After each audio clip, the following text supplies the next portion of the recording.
Les tops du week-end, il s'agit des joueurs qui ont fait la différence, les joueurs qui ont présenté presque la copie propre, la copie conforme dont on peut présenter aux jeunes qui rêvent de devenir footballeurs. Ces joueurs ont fait plus que les coéquipiers et ont été décisifs dans le résultat final.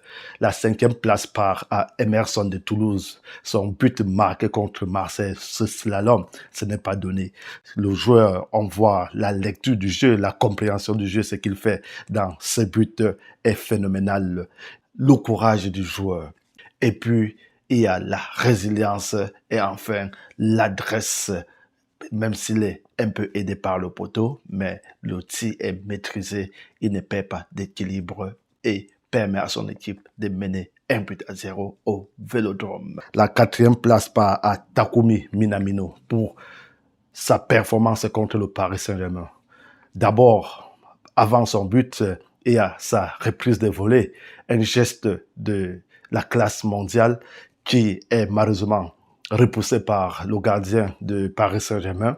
Et puis à la fin, le sang-froid qu'il présente dans le but, la qualité de la finition qui permet à Monaco de stopper l'hémorragie et surtout de faire tomber le Paris Saint-Germain en championnat, ce n'est pas donné à n'importe qui. Donc, cette performance de Takumi Minamino lui permet d'avoir la 4e place dans notre top 5 du week-end. La 3e place part à Dani Olmo. Dani Olmo du FC Barcelone qui a fait le doublé ce week-end. On peut dire petit adversaire, mais les buts n'étaient pas faciles. C'était des buts avec beaucoup de compréhension du jeu. C'est la plus bonne manière de mettre un adversaire à terre. Il a été présent au début des actions et il était dans la finition. La 2e place part à Alberto Moreira pour ses buts splendides du week-end. Son doublé avec Villarreal. Quelle performance, quelle gestuelle, quelle compréhension de jeu, quelle finition. Grâce à lui, Villarreal a pris 3 points précieux qui leur permet de rester dans le top 3 du championnat. Donc, grâce à cette performance, il reçoit la 2e place dans notre top 5 du week-end. La 1re place part à Phil Foden de Manchester City pour sa performance contre Leeds United.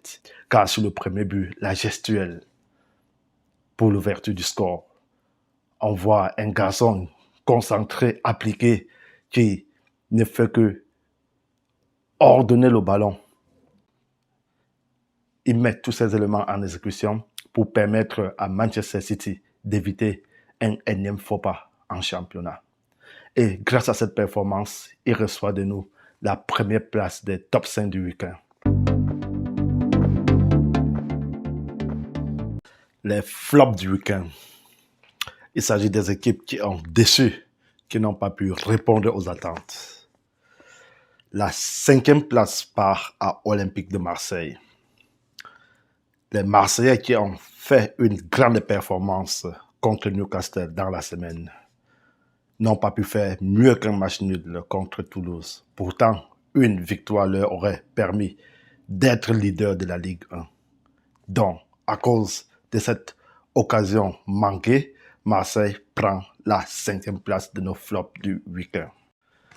La 4e place part au Paris Saint-Germain. Les résultats en dents de scie se répètent. Paris tire sa langue. Paris serait à bout. Car la défaite contre Monaco, qui profitait de l'occasion pour stopper son hémorragie, contre un adversaire inattendu dans le Paris Saint-Germain.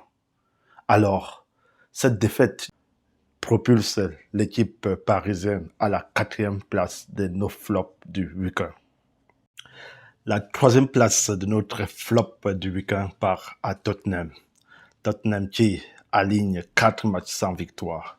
Même si la défaite en Ligue des Champions n'a pas été vraiment très tragique, car cette équipe s'était battue, a marqué 3 buts contre le Paris Saint-Germain, mais cette énième défaite en championnat et de surcroît à domicile contre Fulham par un score de 2-1 fait de cette équipe notre 3e place de nos flops du week-end. Après 6 matchs sans victoire, que des défaites, L'OGC Nice ne parvient pas à stopper l'hémorragie et mérite la deuxième place de nos flops du week-end. Et d'ailleurs, nous condamnons la violence des fans de l'OGC Nice. Cela n'a rien à faire dans le sport. Il s'agit du football, il s'agit des êtres humains. Donc, si les résultats ne sont pas au rendez-vous, ce ne sont pas toujours les joueurs qui sont à l'origine de cette contre-performance. La violence et la peur ne vont pas améliorer la situation. Au contraire, ça va les enfoncer. Donc, votre méthode est fausse. La première place des flops du week-end revient une fois de plus au Real de Madrid, de Kylian Mbappé, de Vinicius Junior, de Bellingham. Décidément, cette équipe n'y arrive plus. Le Real a encore concédé un match nul contre une équipe relégable ce week-end. Une performance pathétique, limitée, pauvre, a permis à ce Real de Madrid d'offrir la première place au FC Barcelone.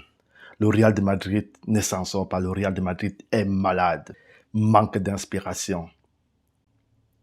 Ils ne parviennent pas à marquer si Kylian Mbappé n'est pas trouvé dans la profondeur pour faire la différence. Donc, avec ce troisième faux pas consécutif en championnat et surtout la première place cédée au FC Barcelone, le Real mérite amplement sa place de numéro 1 dans le top 5 des flops du week-end.